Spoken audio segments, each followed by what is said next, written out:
Welcome. My name's Jason. It's Wednesday night against the stream. Got some folks in the house and those of you on the Zooms. Glad you're here. Yeah, we meet every Wednesday at 7:30 Pacific Standard Time. You can, you guys know, but the people in the YouTube world, you can register it against the stream for any of the Zoom classes that we have. Also, you're welcome to come in person. We have socially distanced and we try to be as responsible as possible. So there's that. And what else was I thinking? Yeah, just letting a few more people in. Oh, so tonight I'm going to continue. I kind of started a series last week, Sex, Drugs, and Money. And I'm going to continue with some of that, and which is, maybe a clever way of just talking about the precepts and some of the challenges that we maybe face around sex, drugs, and money, and living in the lay life, or living in the world of things, so to speak. So we'll start with some meditation. So feel free to find a posture or position that's workable, that's sustainable, where you can feel both relaxed and alert. If there's anyone new to meditation, there's not much to it. You do the best you can to try to keep your attention on the object of meditation. And when it wanders off, try not to beat yourself up, because it's just the mind doing what the mind does and what it does all day long. Sometimes there's this strange expectation that, I'm going to take 20 minutes or 30 minutes out of my day, and I expect my mind to just obey and do exactly what I want it to do and stay focused precisely on the breath or the body, or the repeated phrase or loving kindness phrases. And when it doesn't obey or it doesn't do that, then there's some kind of criticism usually, or some kind of judgment, or some kind of doubt whether or not this is going to work or whether it's helpful. So my invitation to you is to let go of any of that judgment, any of that criticism, and just do the best you can to stay here as present as possible, and know that all things change. So it's helpful to allow the eyes to close, although it's not necessary. If you feel like you want to keep your eyes open and just allow them to be downcast, that's okay too. It's all right to have your eyes be averted. And then making any subtle adjustments. It's also a good idea to not kind of slump your back, but to allow the back to be but both straight but not rigid. Sometimes it's helpful to think of the point on the top of your head rising up towards the ceiling or the sky.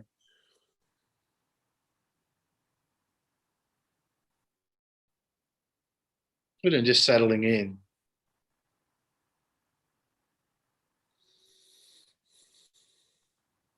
Taking a few of those deeper breaths, intentional breaths, maybe a 4-count inhale, 6-count exhale.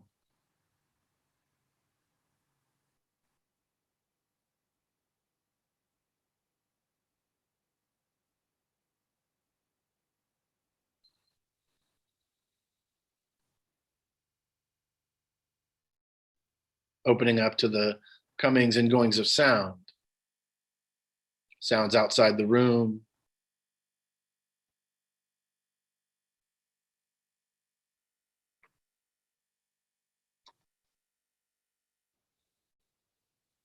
Sounds inside the room.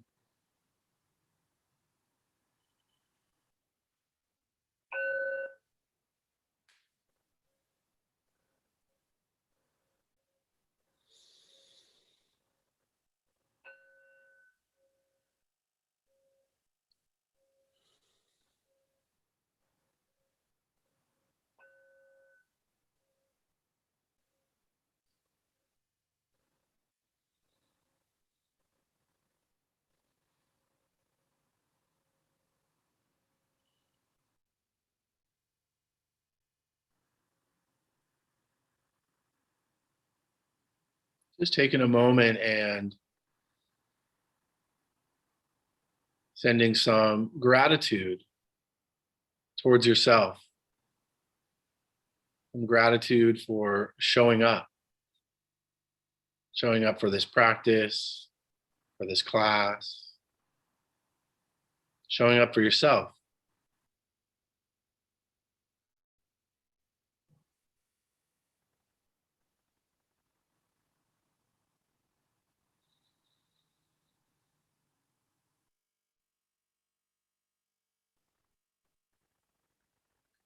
Aiming the attention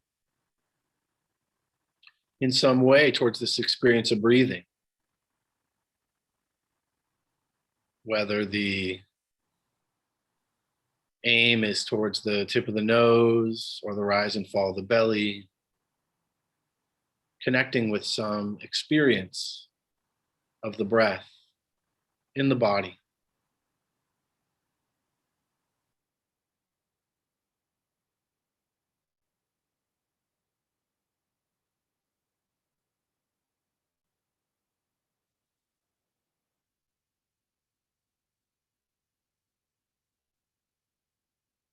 And then sustaining that connection, that awareness, for as long as possible.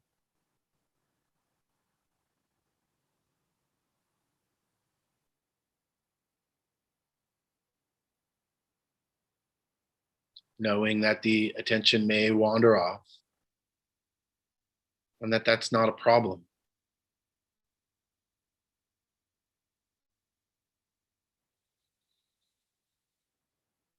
Whenever we recognize that the attention does wander off to the future or the past,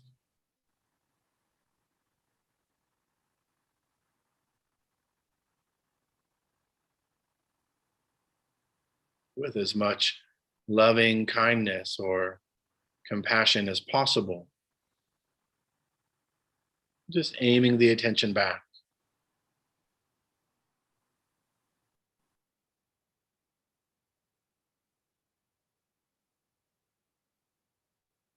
Breathing in.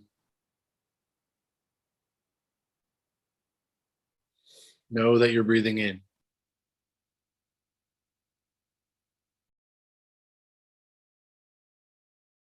Breathing out. Know that you're breathing out.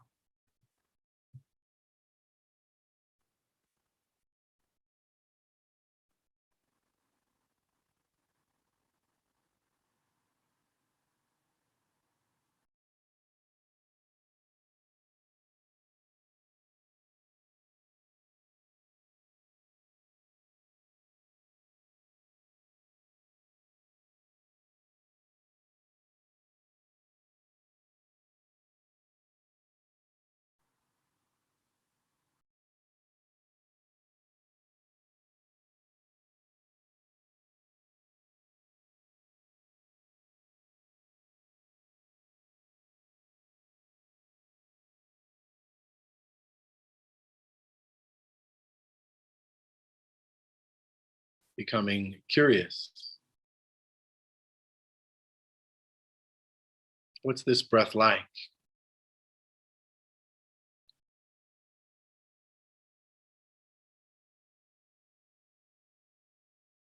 Can I notice the coolness on the inhale, the warmth on the exhale?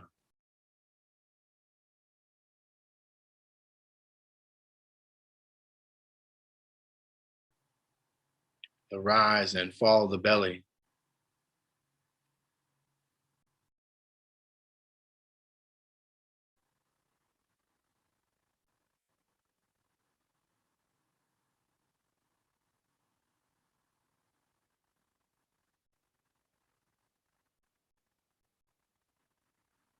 The pause at the beginning or the end of each breath.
Sometimes it's helpful to give the mind a job.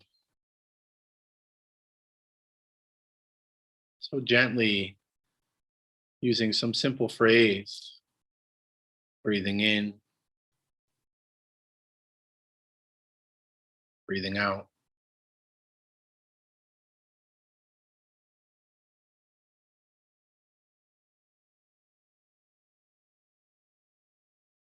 Or perhaps on the in-breath, calm, and on the out-breath, relax.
Recognizing whenever the attention wanders off,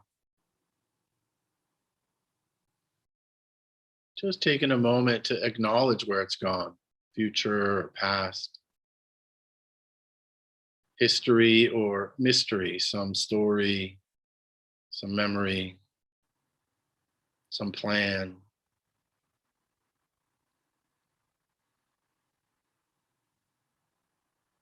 And then simply with a sense of friendliness or kindness, aiming the attention back, connecting with the experience of breathing, and then sustaining that connection with as much openness and curiosity as possible.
allowing the breath to be a doorway into understanding or realizing impermanence. Each breath is born, lives for a time, and passes away. A beginning, middle, and end.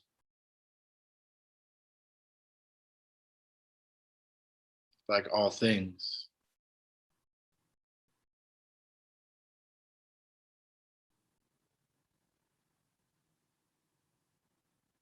The invitation is to become curious of this process: birth, life, death,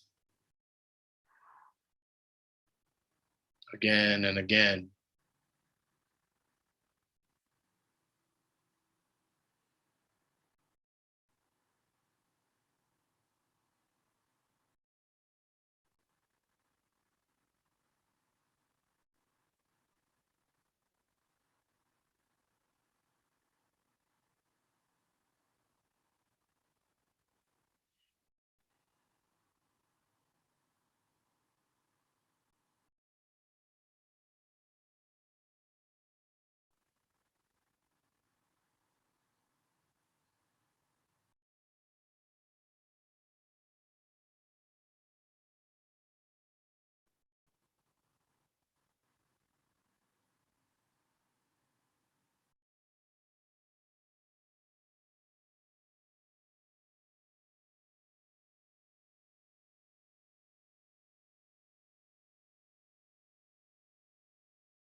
Perhaps the mind begins to calm,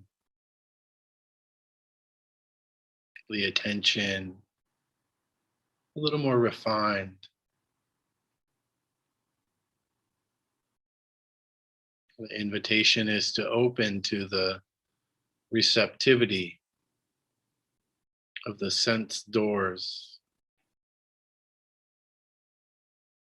sounds and smells and taste and touch, even the sense door of the mind, perception. Is there a subtle feeling tone of pleasant, unpleasant, or neither?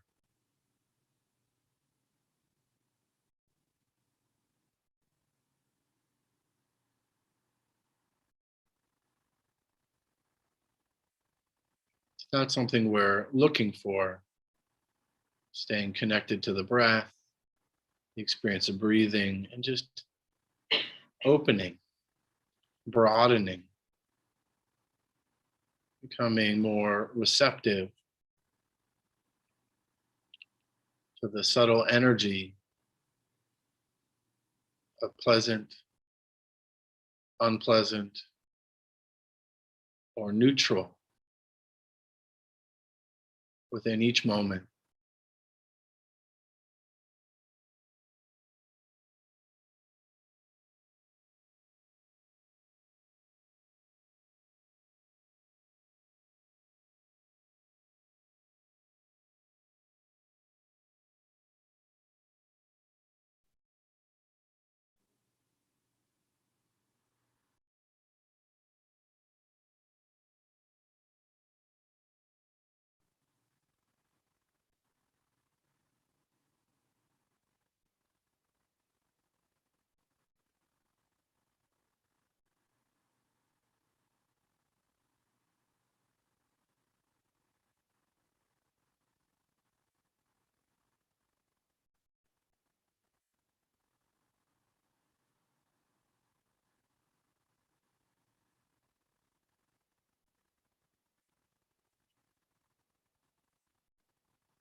Thoughts, sounds, sensations,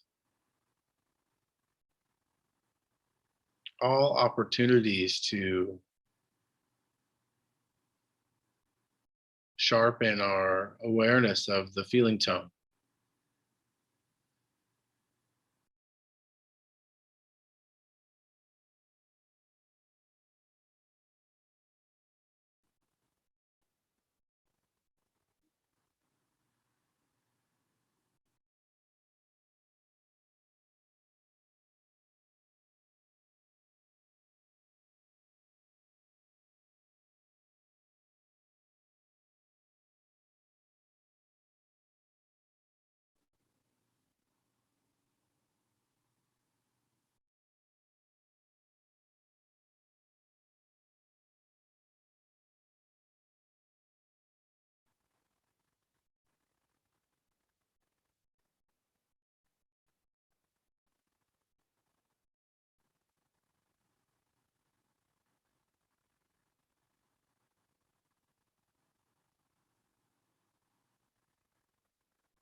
Seeing the changingness of thoughts, feelings, sensations, sounds, even the breath, subtle shifts from moment to moment.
Seatbelt sign is turned off. Feel free to move about the cabin.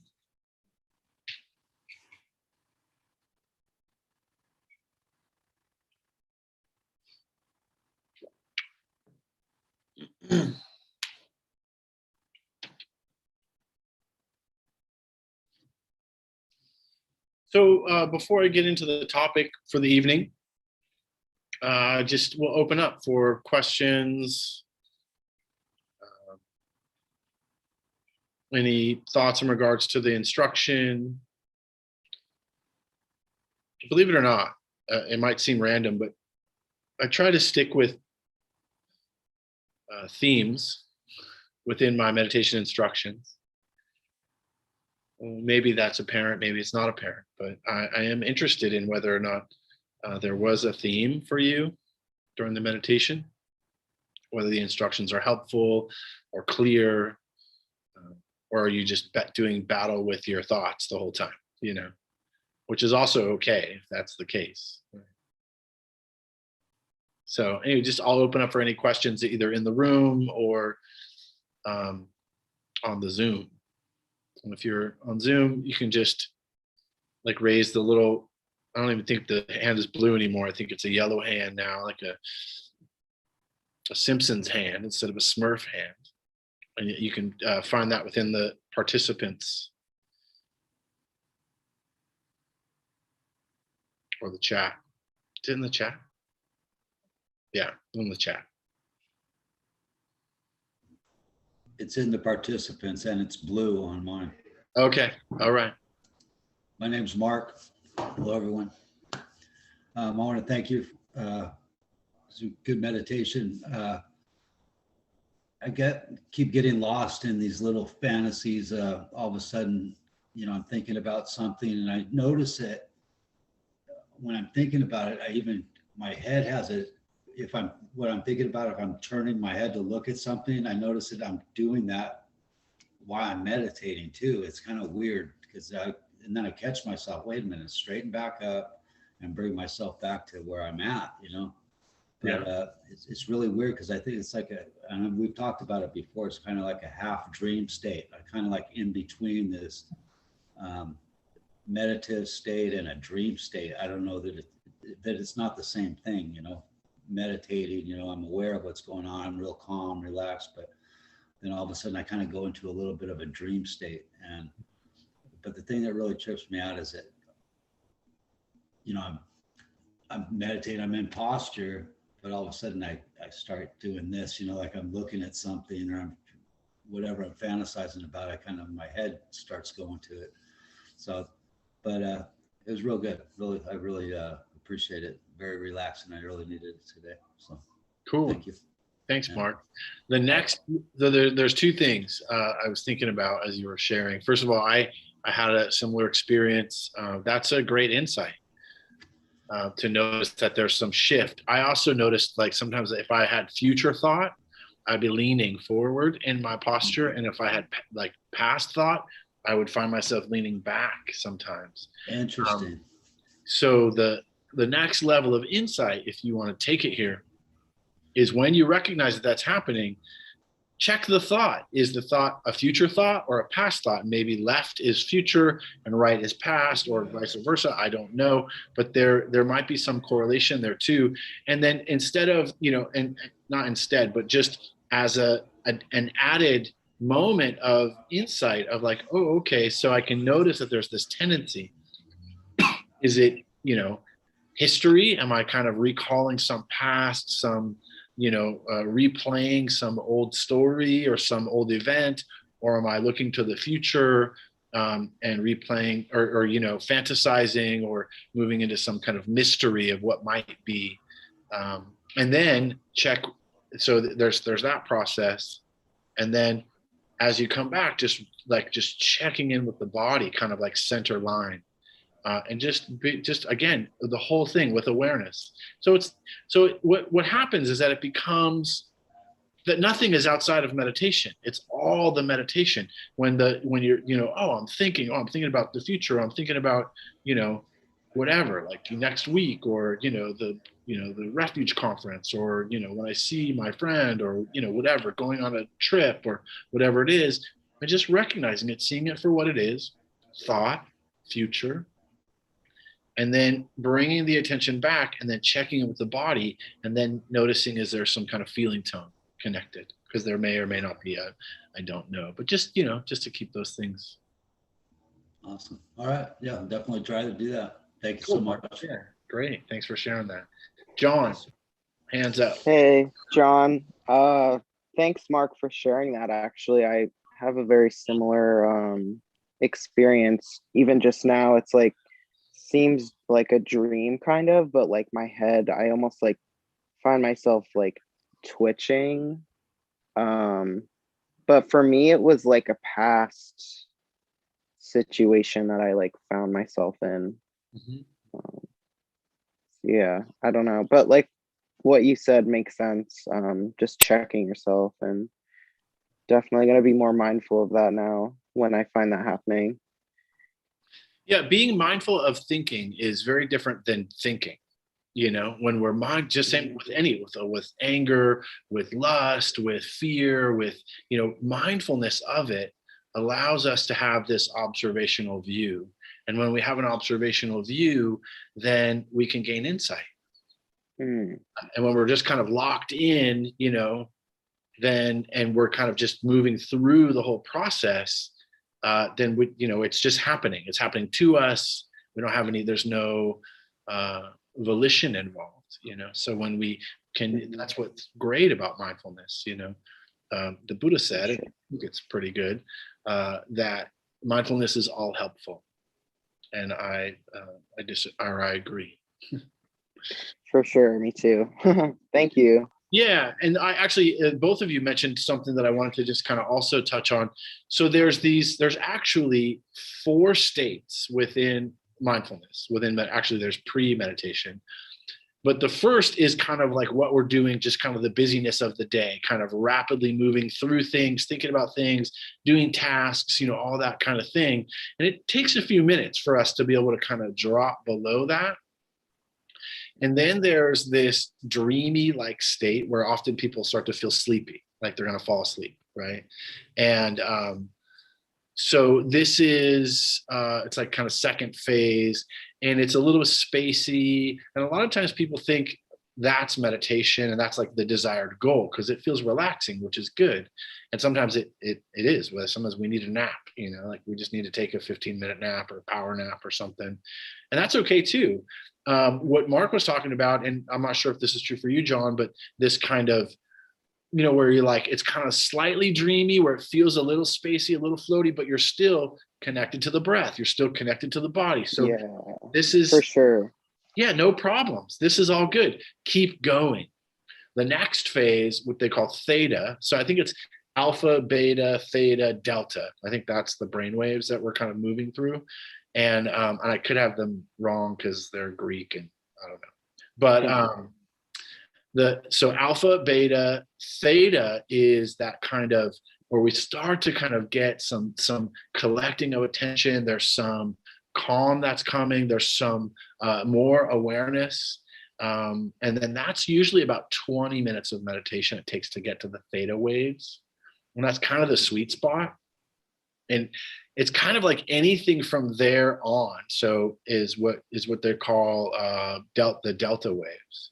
Alpha, beta, theta, delta. Yeah. So the delta wave is like deep, conscious, insightful awareness. And so as I'm just giving you guys this description of feeling tones and being more receptive and opening to the feeling tones, there's a known and predictable course that can take place if we're just learning to just kind of focus the attention, sustain the attention, allow the calm to take place, allow the kind of sleepiness to be there without necessarily falling asleep. And even if that happens, I mean, when I was in this monastery in northern Thailand, I was with all these monks. I was in white. I was just on this like 25-day meditation retreat with all these monks, and I was meditating in this library, which was kind of cool in the middle of the day. So all the monks would go there to meditate. And I remember kind of falling asleep myself because it's like 3:00 in the afternoon in Thailand. So it's time for naps, and then seeing all these monks who I thought, these monks, they're monks. They totally know how to meditate. They're like floating, whatever. They got their shit together. And they were like, like nodding. They were fully on the nod. And I was like, oh, that was so validating for me because I was totally on the nod myself. So, sleepiness is a state. and we can be aware of it, just like anxiety is a state, depression is a state. They're all different states of the mind. They're states of our awareness, and we can be aware of it, or we can be caught in it. So just to say that, keep going. Very cool. Thank you. Yeah, no worries. Anything in the room? Please, Mike. Thank everybody in Zoom for the reflections too. Thank you for the teaching. It's really striking a chord with me, because my whole experience in the meditations, it felt like there was interconnectivity, not efforting or contesting or expecting it, having an expectation for it to be a certain way. Like you mentioned those stages, which I'd never heard of before, but I could relate to them, because like you said, like at the beginning, going through a Rolodex and then dropping in and feeling extremely light, and then coming to a point where like I was thinking of family members and got emotional, and then in the past I think if something like that had happened, I would have contested it or judged, instead of just letting it, like being mindful of it, just letting it be, like just being in the present moment, whatever was going on, just allowing it and letting it flow and observing it, and not judging or clinging, or I just think what's happening now is everything feels, there's like interconnectivity, and there was interconnectivity in this experience, and in some, on the run up to some of the meditations I've been doing as a play, so I felt like it was all like a conjoined, like interconnected experience, and that's just the reflection I had. Thank you. Great. Thanks, Mike. It's so funny how, I don't know if it's funny, but it's interesting to me how disconnected we can feel throughout our days, disconnected from what we're doing, disconnected from our thoughts, disconnected from our bodies. How often are we actually connected to what is happening in this body throughout the day? Yet, and then you're mentioning like, okay, so we do this, we, spend 20 minutes or 30 minutes kind of focusing the attention, dropping in, and maybe there's other times, maybe it's, working out or yoga or surfing, or, there's other things that happen where we can feel connected for brief moments. But like, why isn't that just what's happening all the time? I mean, we're totally connected, you know what I mean? But, one of my teachers years ago said, Westerners, he's talking about Westerners because he had a bit of a judgment. But he was saying, Westerners have heads on top of their heads, right? We think about thinking, right? So there's so many levels of this kind of processing that's taking place. And we got 3 layers of our brain, right? And so we are, often up in the frontal cortex, figuring things out. And when we drop down, we're literally dropping to different levels of the brain, which is also where the kind of theta waves, the alpha, beta, theta, delta come into play. But how when we do that, we start to feel more connected, more interconnected, not only to this body, but then others too. I mean, that's this whole other kind of experience that, I've dabbled with, so great. Thanks for sharing that. Yeah. And that's absolutely what this is about, in feeling interconnected.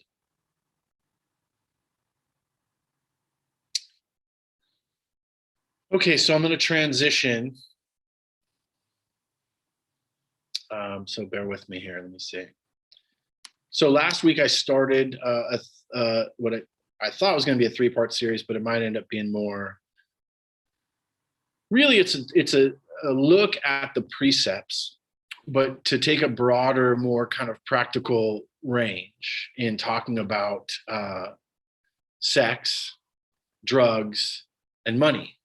3 things that we often have a lot of attachment around, that we often have a lot of opinions about, that we often have perhaps judgment towards, whether that's like our own sexuality or sexuality in general, our sexual orientations or proclivities, or whatever it is. And then drugs, whether we partake or don't partake, whether we're addicted or not addicted, whether we're they're fucking awesome, or that they're, the bane of our existence. Where there's some kind of feeling about it, generally, And then money, and when I think of money, I think of money and power. And I also think of money, although power might be separate, but absolutely connected. I think of money, I think of, greediness versus kind of givingness or generosity. I think of our relationship to money, our relationship to not having enough, having too much. I was here the other day, and Noah was talking about the 31 planes of existence, and he was mentioning the jealous gods realm. And like somebody, or maybe he even said, like, we often live in America, or Western, or call it first world country, whatever you want to call it, live in the jealous gods realm, and then depending actually on your socioeconomic status, might be jealous gods, never enough, always, never good enough, or it might be, the hungry ghosts, right? Another example of never enough, but coming from it's not abundance, but it's scarcity. So this, like, it's just the opposite sides of the same coin. So I think about these concepts, and I talked last week about sex, and kind of gave the householder view and the monastic view. And for monastics, for nuns, for monks, in the Theravadan tradition, it's pretty important to make this distinction, and I don't think I did last week, so I'm going to spend a little time on it. It's a vow of celibacy. The Buddha himself was basically like, lust is super powerful, so intense, desire for sexual gratification, so intense that I had to totally renounce it. Otherwise, I would not have become awakened. I would not have become enlightened. And there's so much attachment to not only just that, like sex, but also relationship, right? And what we mean by love, and what is love, and what is what for some people love means completely being attached to that person.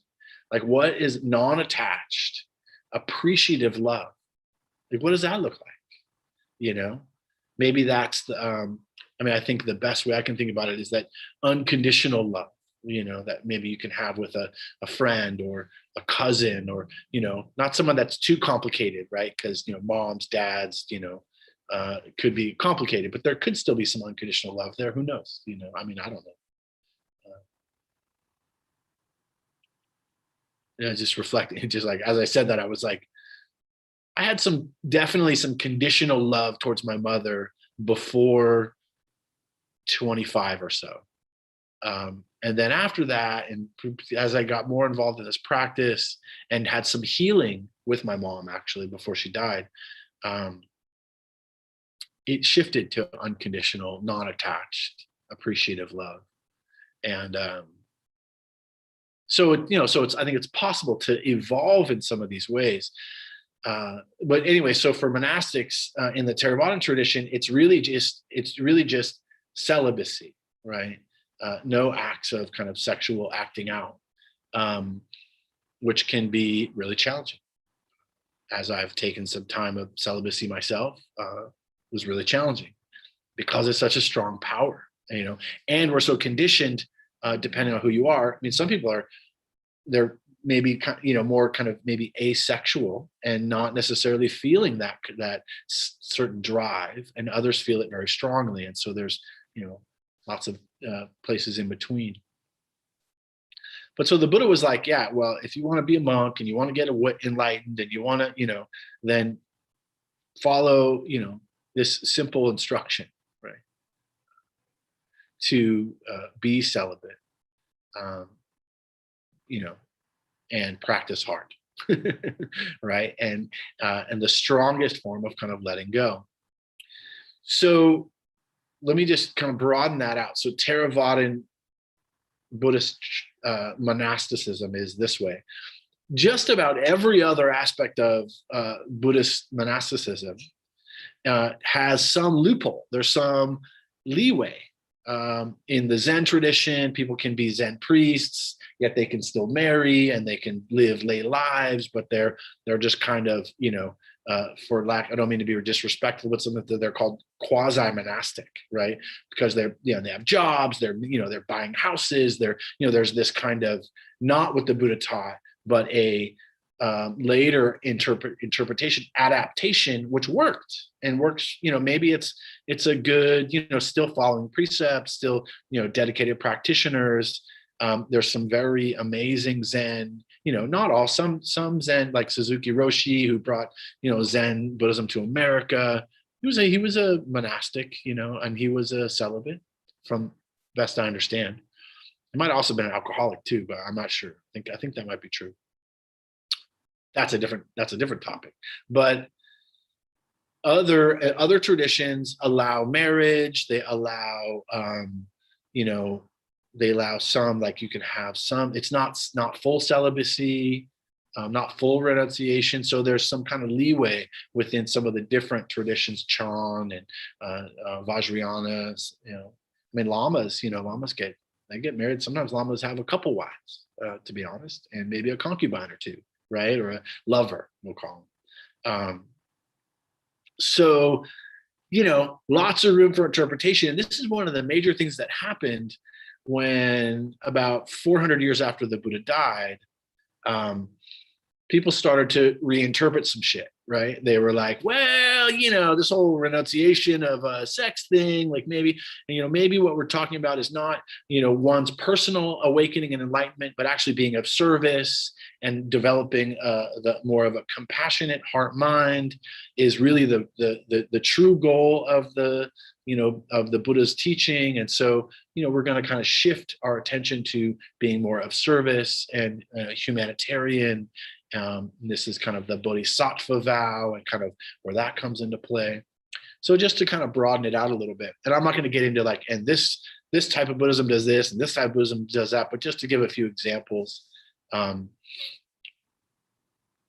some of the differences. And then there's, okay, Buddhism in the West.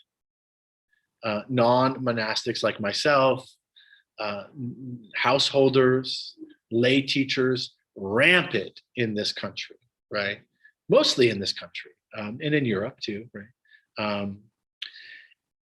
So then there's another layer of navigation, right? Because as holding the role as a Buddhist teacher, what does that look like? Maybe, not being celibate, but having a very clear ethical boundary of what's okay, what's not okay. There's some power there, some power differentiation. So important to kind of take that on. And sometimes it gets confusing. Not necessarily, it has been confusing for me at times in my own life, but getting more and more clear. It is a practice. It is a renunciation practice.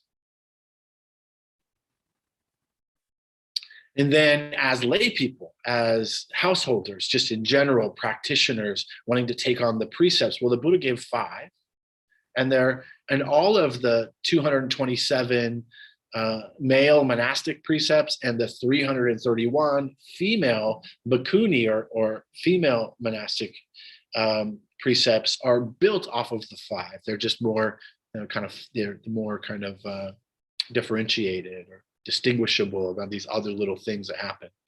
I just think, useful to kind of see that, and that's a choice that monastics take on, and interesting to take them on. It's actually interesting when I was in Burma. I had already studied the Vinaya. I knew the majority of I'd been around monks for a long time. But when I went to go ordain, full ordination, I had a kind of a novice ordination in Thailand, where I just took 10 precepts, which basically was anything fun. That was all the fun stuff was out, and it was all just the other, I don't even know what's in the 217 other ones, But when I went to go full ordination in Burma, I went through the whole ceremony and everything. Almost nobody spoke English, first of all, and then the ones that did. But they didn't say anything to me about. They were just basically like, "You're here. This is what you're doing. Follow the other guy in the robe, and you'll be okay." That's pretty much what they did. They didn't give me like, this is the list of rules and you got to sign a contract or nothing like that. It was like, you know, they chanted and rang some bells and, you know, hand me some robes. And I went and dressed in some robes and came back out. And then I had to like, okay, now I'm a monk, like figure it out. You know, I knew how to meditate, but I didn't really know, you know, what else I was going to do. And yeah, so anyway, just like the nuances of that. I guess I also want to say about that is I remember putting on the robes and like walking through, you know, like the grounds for the first time. And I felt like I now had to represent the robes. Like there was something that shifted in me where I took on this role and I had to, there was an obligation to hold true to the Buddhist teaching. Like that's what I had to do. It was an interesting, just the act, knowing nothing about what the rules were or anything, just the act of doing that. There was a real noticeable shift. So I'm glad that I had that experience. So the 5 basic precepts, you know, no killing, no taking life, not intentionally causing harm to other beings, falls in line with sex. No intentionally causing harm with your sexual energy, with sexual acts, with, whatever, abuse, rape, harm, you know, in any one of those ways, right? To not be deceitful or lie. So to be honest and open and clear, right, about intention. So I think it all falls in line with how do we have integrity, right? Refrain from sexual misconduct, right? So this idea of, not abusing relationships, not manipulating around sex and sexual acts. And, I've failed at that, who hasn't, who hasn't failed at that? Sometimes people have a bit of I don't think this happens with me, but I have seen it happen. People have a different view of teachers that, sometimes we're somehow different. Like, no, I'm a dirty drug addict that smoked crack and robbed people. You know what I mean? Like, and I've been a monk, you know what I mean? But I have caused harm with my sexuality. I have stolen. I have lied. I've done all that. I used to steal for a living. That's what I did, And I say that not to be boastful, but just to like humanize, and that the important thing about precepts, I think, are that we learn and grow. And that when we cross our own internal boundary or the ideal of the Buddhist path, and we will make mistakes, I still get angry sometimes, I'm not like beyond anger. Matter of fact, that's something I hate about Buddhism. The American Western kind of idealized new agey Buddhism is like, Buddhists aren't supposed to be angry. Well, I'm a bad fucking Buddhist then because I get pissed, not at all as angry as I used to get, right? 20 years ago, I'm not kicking in windows and I'm not acting out in angry, aggressive ways, but it still comes up because I'm human, But the precepts are a guide and a guard for ourselves and for others. I don't have one on now, but yeah, oftentimes you go on a retreat, you'll get it, you'll chant the precepts and you'll chant the refuges, and then you'll get a tie and you'll tie it around your wrist, right? And the idea is like, oh, it's a symbol of impermanence, but it's actually, they're called protection cords. And the reason they're called protection cords is because they're protecting you from you, or they're a reminder that you've taken these precepts and that your job is actually to protect everyone else from you, from your could be unskillful states of mind. So I think it's important to talk about these kinds of things.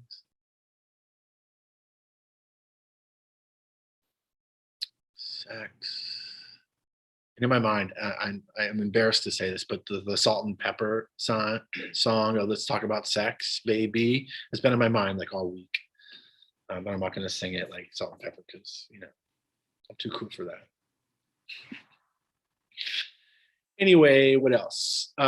So sexual misconduct from a, you know, lay or householder position, there's the traditional, which is, you know, to not have sex with children, to not, you know, covet another's wife, you know, in other words, to have sex with someone outside of their marriage, to, you know, anyone that's betrothed or promised to another. So to not, you know, to not be a squirrely person, you know, to have integrity around your sex and sexual energy. And I feel like that's really useful. And especially I like to think about it as wise sexual energy.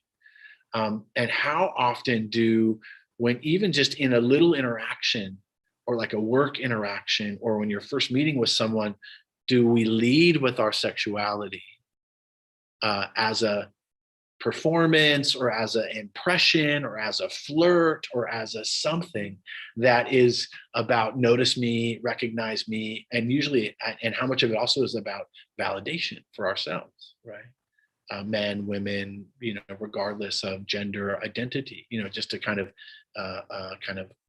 see that, you know, kind of recognize that for ourselves. I think that's also what's asked of us in this kind of be wise with your sexuality, you know.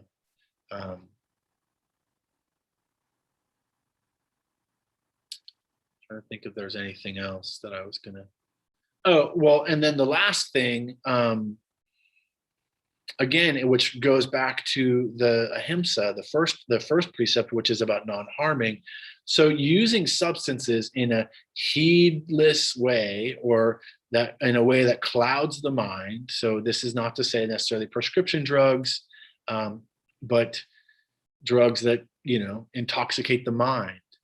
So add intoxicate the mind and unwise sexuality together. And what we're talking about generally is trauma, right? Whether it's self-induced, whether it's other people's, you know, there's just so much harm that's caused in these areas. You know, who hasn't been harmed by sex? Who hasn't harmed themselves around sexual acting out or repression, or, you know, there's just so many nuances to it. And so the idea of like, okay, how do we talk about sex, sexuality, being in relationship with another in a responsible way? And I'm not talking about just monogamy, like that's not what I'm saying. And some Puritans will say that's what it means. It means only being married in a monogamous relationship, but we don't really subscribe to that here because there's way more nuance than that.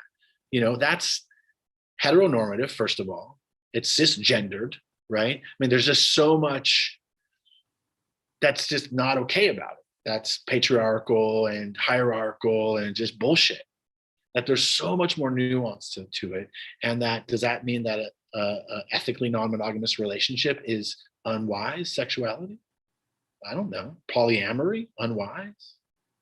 I think that following the precepts and being clear about, okay, with the, you know, the third precept around being wise with your sexuality, like, what does that really look like?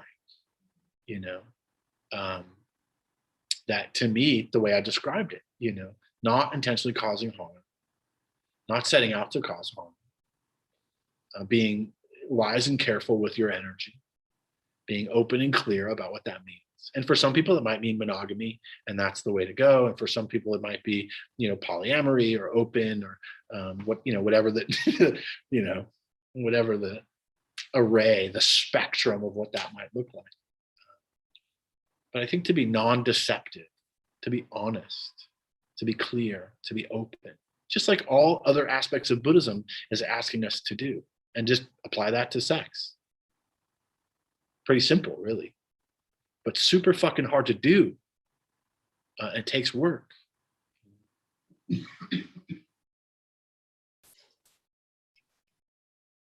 So I'll get more into, I'm thinking I missed one. Did I miss one? Oh, false speech. Oh yeah, wise speech. Kind of forgot that one. That's the fourth, right? Again, not talking about others.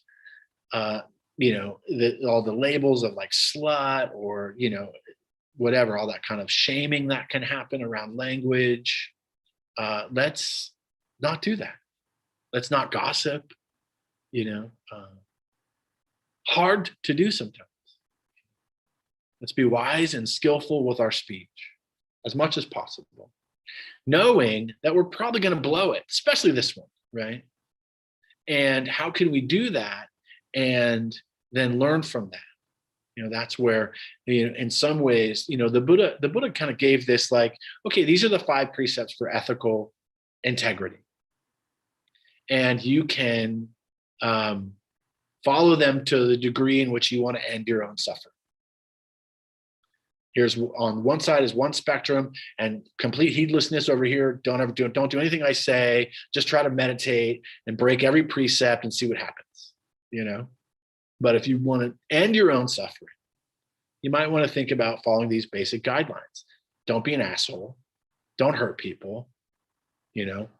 Don't use drugs and alcohol to the point where you're going to cause any harm for yourself or others, and or better off. It really is abstain from intoxicants and harmful drugs. That's the bottom line. And there's another nuance with that, which I guess I'll end here and then lead with this next week, where here in the States, there's a lot of loopholes around that. What does that mean? A glass of wine every now and again is okay. A little medical marijuana is cool. Just going on a peyote trip for spiritual purposes. I have a funny story about that, which I won't get into right now, because you'll have to come back next week for my my ayahuasca debate around Buddhism and ayahuasca, which is a thing now. There's people that are like, they're going to Peru, but they're doing it as a Buddhist group, and then they're going on an ayahuasca trip, and then they're meditating and they're puking and then meditating. I don't know, maybe having sex. I have no idea what's going on, right? But it's not what the Buddha taught. That's what I know. All right. So we'll leave it there for this topic and open up for thoughts, questions, reflections. And we'll start with those of you in the room, in the Zoom, and you guys just raise your hand if you have any thoughts, questions, reflections.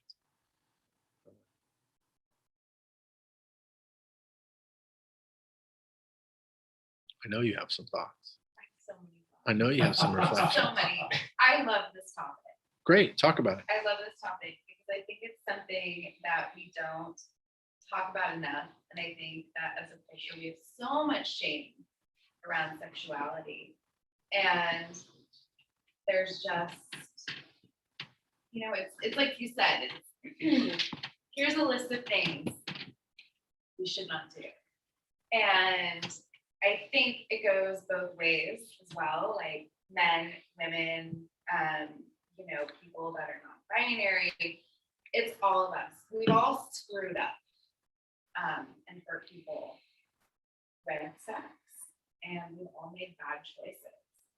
And I just like how you really handled this topic and how I've enjoyed this.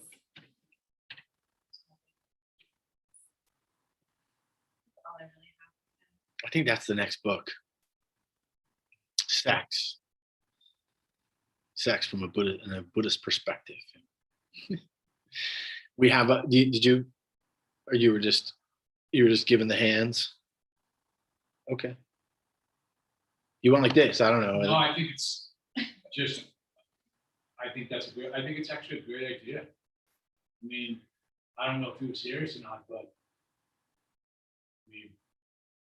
no, I was saying someone should write the book around sex and Buddhism. I thought you meant it was going to be you. It's not. It's probably not going to be me. There you go, Shannon. You're on. You're up. There you go. All right, Mark. Yeah, I want to thank you for this talk as well. This started back for me back in 2012 when I got sober at that time. I took that suggestion in the program of staying out of relationships for the first year as to work on myself and, not have meaningless sex or, hurt somebody, because somebody's feelings always get involved in it, regardless if it's you or the other person, that you could hurt somebody that way. And I started my celibacy back then. I haven't been in a long-term relationship since prior to that. And so, I'm putting it out here, kind of, blowing my anonymity, but I've been pretty celibate as far as since 2012. And it hasn't been that difficult. There's been a couple times where I have, partaken, but it's not something like it was where I'm not out looking for it.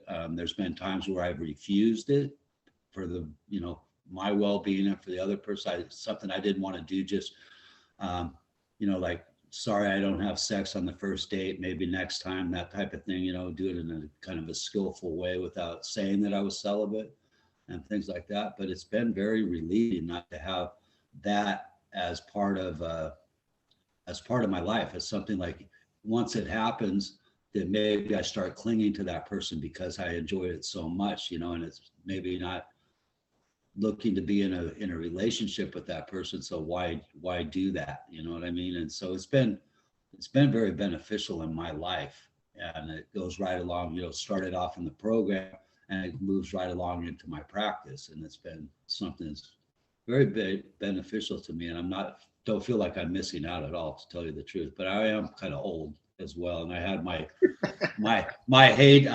heyday, when I was that guy, I mean, it was like, it was,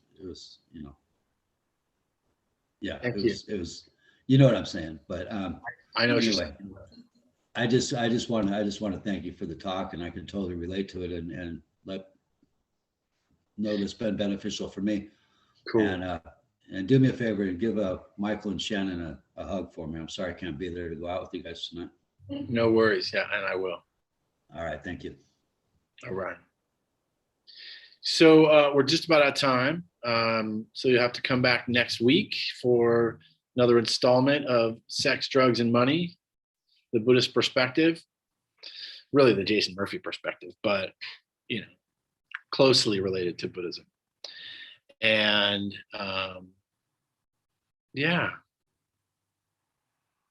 I feel like this is actually a topic, I just want to say, I feel like this is actually a topic that I avoided talking about for years because of just the different stigma, and I was new into Buddhism, and I felt like there was, certain things you could talk about and certain things that no teachers ever talked about. And we like to shake things up here at Against the Stream, talk about shit that people don't talk about, like BDSM lifestyle and Buddhism. But that happened. We did that for a while. We had a series about that. Anyway. So with that, I'm just gonna say a few things. So Against the Stream is a it's a nonprofit. We subsist only on the donations of those who attend. And we have, it's like a $3,500 a month rent here for this center, plus all the other expenses and whatnot. So you can donate if you'd like at againstthestream.com or againstthestream/donate.com, or just go to againstthestream.com and click the donate button, or at Against the Stream Meditation on Venmo. You can also send some money there. And if you're in the room, there's a bowl. You can donate there if you feel inclined, or find a way to be of service, be of service in some way. Come early, help us clean up. I don't know what you could do. You could, come to one of our events, support us there. However it works out. We're definitely, none of us are getting rich off ringing the bells. But anyway, may any goodness that comes from our practice, may this goodness be dedicated to the freedom from suffering for all beings. May all beings everywhere free themselves from suffering. May we all do the work necessary to find freedom.